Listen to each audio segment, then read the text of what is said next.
Hello friends, मैं हूं विशाल गर्ग। आप सभी लोगों का स्वागत करता हूं इन्फिनिटी करियर जोन के यूट्यूब चैनल पर।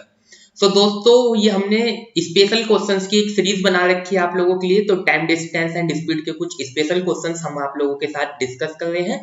जैसे कि लास्ट वीडियो में हमने बॉम्ब स्क्वाड वाला क्वेश्चन डिस्कस किया था, अब हम ये इलेक्ट्रिक इंजन की स्पीड वाला क्वेश्चन आप लोगों के साथ डिस्कस करने वाले हैं। काफी इंपॉर्टेंट क्वेश्चन है, इसे भी आप लोग ध्यान से देखिएगा, समझिएगा कि इस क्वेश्चन को पूछे जाने का कारण क्या है ना। दोस्तों, क्वेश्चन हम लोगों के सामने है कुछ इस तरीके से।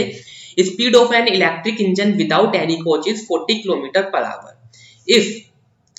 If 4 coaches attached to the engine, then speed become 22 km per hour.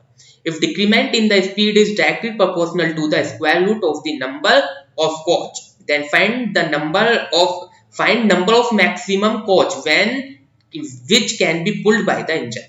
दोस्तों, आप लोगों से बोला गया है कि एक इलेक्ट्रिक इंजन की स्पीड 40 किलोमीटर प्रति घंटे की है ना, और कोई भी उसमें कोच नहीं लगा हुआ, उस ट्रेन के अंदर कोई भी कोच अटैच नहीं है, तब उसकी स्पीड 40 किलोमीटर प्रति घंटे की है। यदि 4 कोचेस उसमें अटैच कर दिए जाते हैं तो उसकी स्पीड 32 किलोमीटर प्रति घंटे की हो जाती है। तो हमसे कंडीशन क्या दी गई है? हमको कंडीशन दी गई है इफ डिक्रीमेंट इन स्पीड जो आप लोगों की स्पीड घट रही है वो डायरेक्टली प्रोपोर्शनल है किसके? वो डायरेक्टली प्रोपोर्शनल है square root of the number of coaches के, square root of the number of coaches के, है ना। तो आप लोगों को ये कंडीशन दी गई है।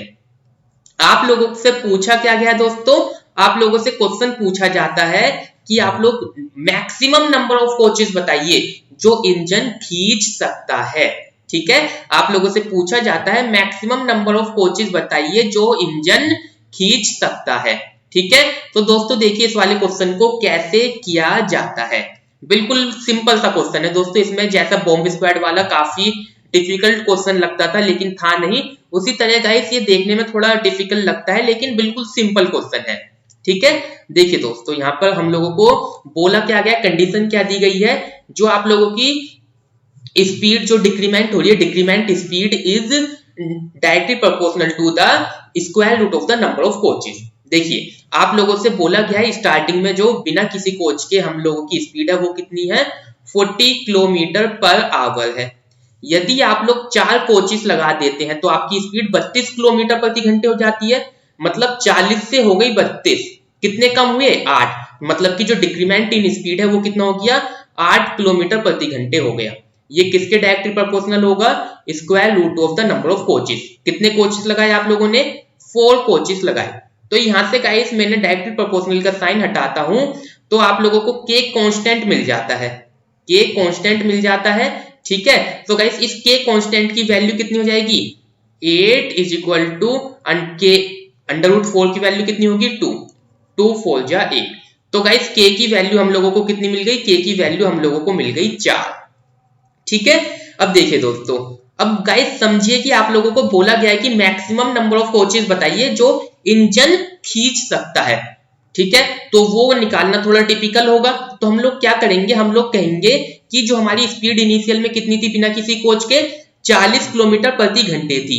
हम ऐसा करते हैं, अपनी डिक्रीमेंट ऑफ स्पीड को 40 ही कर देते हैं, है ना। मतलब कि 40 माइनस 40 कितना हो जाएगा आप लोगों का? 0 किलोमीटर प्रति घंटे। मतलब कि हम उस वाली कंडीशन को ले रहे हैं जहां पर इंजन एक भी कोच को नहीं खींच पाएगा, उस वाली कंडीशन को मैंने ले लिया। तो दोस्तों यहाँ पर क्या बेनिफिशियल रहेगा इस चीज का समझिए। मैंने क्या किया कि भाई मुझे मैक्सिमम नंबर ऑफ कोचेस आसानी से नहीं निकल पाएंगे, तो मैंने ये सोचा कि मुझे डिक्रीमेंट ऑफ स्पीड का रिलेशन पता है, तो मैंने क्या कर दी, 40 की 40 किलोमीटर प्रति घंटे की स्पीड को 0 पहुंचा दिया, है ना। तो डिक्रीमेंट ऑफ स्पीड कितनी हो गई? 40 से हम कहां पर आ गए? 0 पर आ गए। तो डिक्रीमेंट ऑफ स्पीड आप लोगों की हो गई 40। ठीक है, इक्वल टू के नंबर ऑफ कोचेस मुझे यहां पर पता चल जाएंगे कि आप लोगों की स्पीड 0 कब होगी, है ना। तो गाइस के की वैल्यू कितनी थी आप लोगों की? के की वैल्यू आप लोगों को दी गई है कितनी? के की वैल्यू आप लोगों को गिवन है, के की वैल्यू दोस्तों आप लोगों को गिवन है 4। ठीक है, जो हम लोग ऑलरेडी फाइंड आउट कर चुके हैं। यहां पर आ गया n। तो गाइस 4 10 जा 40। तो गाइस यहां से n की वैल्यू कितनी हो जाएगी? n की वैल्यू हो जाएगी 100। कुछ स्टूडेंट जल्दीबाजी में क्या करते हैं, आंसर 100 पर टिक कर देते हैं, लेकिन दोस्तों ये 100 क्या है, जब आपका इंजन एक भी डब्बे को नहीं खींच पाएगा, इंजन की स्पीड 0 किलोमीटर प्रति घंटे हो जाएगी। हमें क्वेश्चन में क्या पूछा था, maximum number of coaches which can be pulled by the engine, मतलब कि अगर आप 100 डब्बे लगाते हैं तो आपका इंजन बिल्कुल भी नहीं चल पाएगा, उसकी स्पीड 0 किलोमीटर प्रति घंटे होगी। तो गाइस क्या कीजिए, एक डिब्बा कम कर दीजिए, तो आप लोगों का जो आंसर होगा भाई वो 100 माइनस 1 होगा। क्या होगा, 100 माइनस 1 मतलब कि 99 coaches is your answer. 99 coaches is your answer, ठीक है। 100 आप लोगों का नहीं होता, होता यहाँ पर कितना है, 99। क्लियर हो गया गाइस। डिक्रीमेंट का आपने रिलेशन निकाला, जहां से k की वैल्यू 4 आ गई, तो इस रिलेशन का यूज कर हमने कहा कि स्पीड को 0 कर लेते हैं, तो डिक्रीमेंट 40 का हुआ, k की वैल्यू 4 थी, आपका ये स्क्वायर रूट के अंदर था, तो स्क्वायर रूट जब हटाते हैं तो उधर स्क्वायर आ जाता है, तो 100 हो गया। तो 100 पे आपकी स्पीड 0 हो जाएगी, मगर हमें 0 नहीं करनी, आपका इंजन चलना चाहिए, थोड़ा सा चलना चाहिए, है ना। तो आपने 100 माइनस 1 कर दिया, एक कोच को हटा देंगे तो इंजन थोड़ा बहुत चलने लगेगा। तो दोस्तों इसी तरीके की और भी वीडियोस आप लोग चाहते हैं तो कमेंट बॉक्स में अपना कमेंट कीजिए कि आप लोग किस टॉपिक पर, कौन से क्वेश्चन को ऊपर अपनी वीडियो देखना चाहते हैं, है ना, विद अ सॉल्यूशन, ठीक है। और साथ ही साथ गाइस आप लोग हमारे इन्फिनिटी करियर जोन के टेलीग्राम चैनल को भी ज्वाइन कर लीजिए और इन्फिनिटी करियर जोन के फेसबुक पेज को भी ज्वाइन कर लीजिए, ठीक है। और साथ ही साथ गाइस मैं अनअकैडमी पर भी पढ़ाता हूं, तो जो भी स्टूडेंट अनअकैडमी प्लस का सब्सक्रिप्शन लेना चाहता है वो मेरा रेफरल कोड यूज कर 10% का डिस्काउंट पा सकता है, ठीक है, अनअकैडमी पर। तो आप लोग मुझे अनअकैडमी पर भी फॉलो कर सकते हैं, वहां पर भी मेरे काफी सारे कोर्सेज आप लोगों के लिए ऑलरेडी अवेलेबल है। तो चलिए दोस्तों मिलते हैं अपनी अगली वीडियो में इसी तरीके के मजेदार क्वेश्चनों के साथ। तो इस वीडियो में बने रहने के लिए thank you everyone and have a nice day.